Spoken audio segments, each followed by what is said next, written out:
everybody, welcome to the Randall Sports Wrap-Up. I'm your host, Seth Hagan. First off, let me apologize to you all because I promised you an NBA preview this week. However, there was just too much chewy, delicious news out there. So much so that an NBA preview probably would have equaled about a 13-minute video. And you don't have time for that. Ain't nobody got time for that. And I don't have time to edit it, thus, we move on. This weekend, we were all witnesses to the third consecutive lashing Nick Saban handed his former assistant, Derek Dooley. Overall, it was Alabama's 5th win in the rivalry game. In the last 3 games, the Tide has hung 122 total points on the hapless Vols, while allowing only 29. Great rivalry! The Alabama win wasn't news so much as the comments made the day before the game by former Tennessee quarterback Erik Ainge. And let's just get this out of the way. Erik doesn't like Alabama.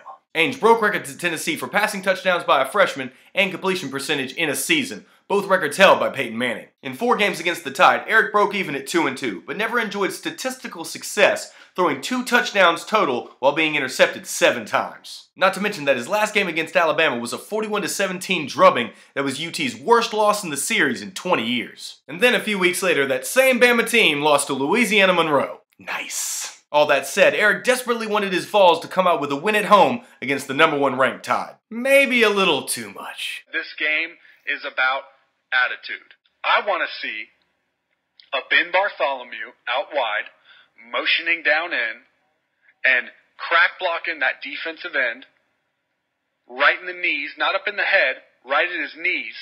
That's what gets guys off their game. That's what gets them forgetting game plan. Now they're wondering, where's Bartholomew at? What are they doing? These guys are high-lowing us. They're getting after us.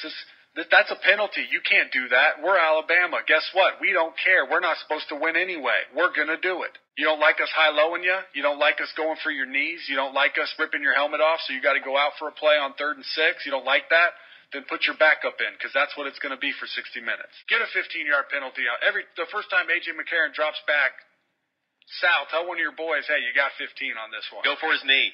Yeah, he's got a sore knee. Yeah. Go step on it. Yeah. Go do something. Hey, Erik. You mad? Did a former SEC quarterback just tell his team to step on a fellow quarterback's knee? You bet he did! And he would have done it again too if it hadn't been for you meddling kids in your mangy mutt. All jokes aside, it's never good to hold grudges, and Erik's might just get him fired from his morning radio show. Well, all I've got to say is, I'm available. Some of you might remember at the beginning of the season when I named West Virginia as one of my teams with an outside shot at competing for a national title. And until the last couple of weeks, I just didn't know how far outside. It's out there, like somewhere out in the woods. Geno Smith and the Mountaineer offense looked unstoppable in the first half of the season, fully capable of competing in their new conference. And then they hit a brick wall. And that defense, oh dear. So wide open. And here's another one. From the other side. Shoom. And this one into double coverage. And another one. And another. Can any of you remember the last time your teams let opposing quarterbacks drop at least 6 touchdowns on you in consecutive weeks? Put your hands down, Baylor. You see, the thing about football is you have to play on both sides of the ball. You'd think they'd be used to it after practicing against Geno Smith for all these years. But I guess he had to get that confidence from somewhere. Coming into his matches against Texas Tech and Kansas State, Smith was the runaway Heisman favorite. But in light of his recent taming, we're not so sure. Instead, Colin Klein emerged Saturday as the Heisman frontrunner. And with 24 total touchdowns to just 2 interceptions, his stats are just as gaudy. And memo to the college football world, Kansas State just jumped Oregon for 3rd in the BCS rankings. Let's see Tommy Tuberville try to pull this upset.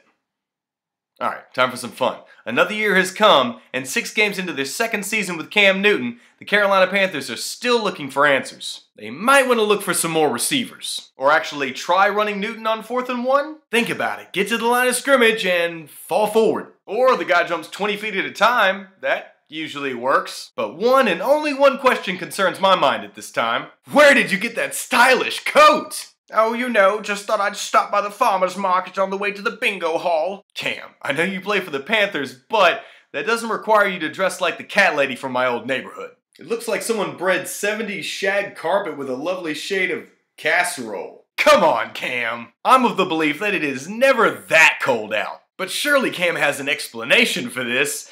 Let's just listen in. Feels like we've been finding the way to lose the game.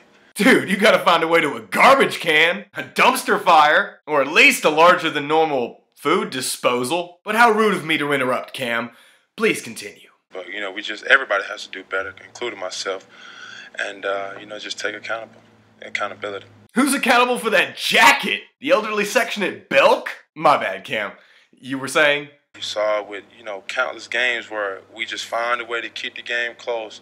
Dude, you gotta find a way to lose that jacket. Find a lake, a wood chipper, or a black hole. Where are my manners today? Mr. Newton, you have the floor. I'm getting tired of it, and that's not a formula to win. Dude, that jacket is a formula for no woman to ever speak to you again. There I go again. One more time. This taste, this vibe, I'm not buying it, man, and I don't know what it is. Oh sure, Cam, just pass it off on somebody else like you didn't buy that jacket. Okay, never again. Superman, tell me something good. But something gonna have to change. Something gonna have to change real fast. Do I really have to say it? That's the show for this week, but I promise I'll be back next Monday with my full NBA season preview. And until then, stay tuned to the only site where you can see this show, RandallSportsReport.com. Or YouTube. So until next time, I'm Seth Hagan, and that's your wrap up for Week 8. We'll see you later.